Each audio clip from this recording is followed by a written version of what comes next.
घर सफा राख्नु अरे अनि आफू पनि खुसी हुनु अरे। कसरी खुसी हुन सकिन्छ जब घरमा आफूले गरेको कामको जस नदिने, चस्स वचन लगाइराख्ने, प्याचा प्याचा भनिराख्ने मान्छे छन् भने। सो हेलो एभ्रिवान, स्वागत छ फेरि पनि तपाईँहरूलाई मेरो अर्को नयाँ भिडियोमा।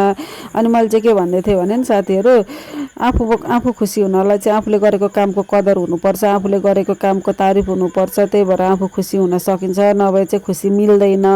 आफूलाई त राम्रो गरे जस्तो लाग्छ नि, अरूले प्याच्च भनिदिँदा कस्तो चित्त दुख्छ भन्नु त साथीहरू। अनि मैले चाहिँ यता माथि जालो झारेर पनि सबै टकटकाइसकेँ। अनि मेरो चाहिँ यो कुचो नयाँ थियो, त्यसको धुलो आएछ क्यामेरामा। अनि मैले चाहिँ यता अर्को धोएर राखेको तन्ना फेर्दैछु। यता चाहिँ यो मेरो बेडमा चाहिँ चिसो होइन है साथीहरू, चिसो भन्नु होला, त्यो चाहिँ मेरो त्यस्तै दाग बसेको छ, पहिले नै नानीहरूले सु गरेको।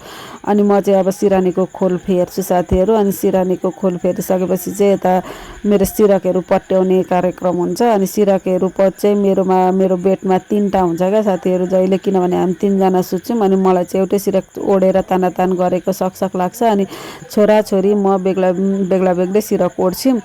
अनि यता चाहिँ म सिरकहरू पट्याउन थालेँ साथीहरू। अनि यो गर्मी महिनामा पनि जाडो महिनामा पनि जहिले एनी टाइम सिरक चाहिने चाहिँ को हुनुहुन्छ कमेन्ट गर्नु होला।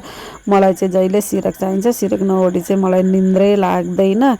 अनि यता म चाहिँ सिरकहरू पट्याउँदैछु। अनि आज चाहिँ रुमको सब क्लिन सरसफाइ हुँदैछ मेरो चाहिँ घरमा। अनि त्यही हो साथीहरू। अनि हजुरहरूलाई कस्तो छ, आरामकुशलै हुनुहुन्छ होला। धन्यवाद तपाईँहरूलाई मेरो भिडियो झर्को नमानिकन अन्तिमसम्म हेरिदिनु भएकोमा।